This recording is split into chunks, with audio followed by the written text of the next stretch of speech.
This is video AS3, Assessing ELLs. It provides information about helping ELLs prepare for standardized and high-stakes tests. Why is test preparation important? ELLs, like other students, may have never taken a test with multiple choice or true-false questions. They may not have used computers for a test, have filled out a sheet with ovals on it before, or may not have any strategies to help them.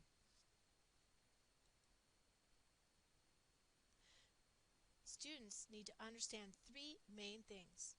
First, make sure that ELL students understand the format of the test and the types of questions, for example, multiple choice, fill in the missing word, or a constructed response where they must show their work.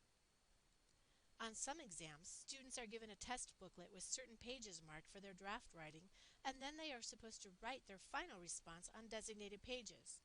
If students do this incorrectly, they do not receive any points for the writing section. The Department of Education for each state usually has sample tests available either online or in packets. Teachers should familiarize themselves with the different testing requirements and different types of questions in order to introduce the format to students. In addition, teachers can make sure to provide instructions or tests in the student's native language if they are available and allowed by the state, and if the native language truly is the student's stronger language. For example, if a student has never had math instruction in his or her native language, it may be easier to take the test in English, the language of instruction.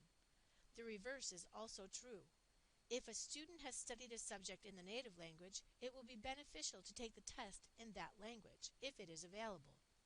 Regardless of the language of instruction, students may benefit from listening to directions in their native language.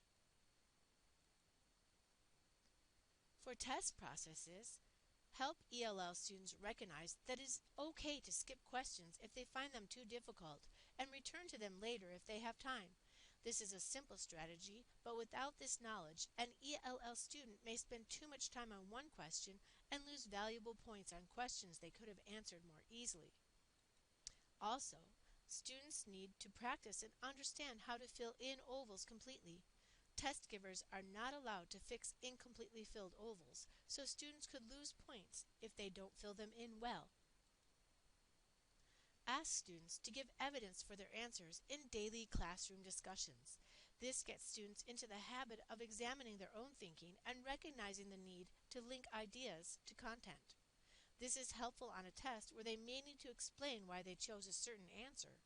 It can also help them in checking their answers before turning in the test. Help more advanced ELL students understand the difference between literal and inferential questions. Students shouldn't waste time scoring a reading passage for a direct answer to an inference question. Use everyday examples to assist students with the idea of inference. For example, to a student's question, "Can we have a snack now?" you may respond by saying, "Oh, I can infer that you are hungry because you want to have a snack." Challenge students to look for other ways that messages are inferred and to share them with the class. Use this strategy for other kinds of content on tests. Advice about classroom practice for testing. First, test preparation shouldn't replace regular content and language instruction. Fit it into the lesson where it fits naturally. Second, allow students to ask questions about any aspect of testing. Sometimes teachers don't realize where issues might arise. Finally, address test strategies. Help students understand how to answer questions that ask for knowledge, analysis, prediction, application, synthesis, and evaluation.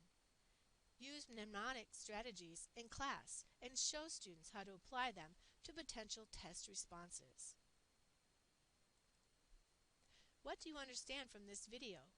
Test yourself by taking the quiz on this page.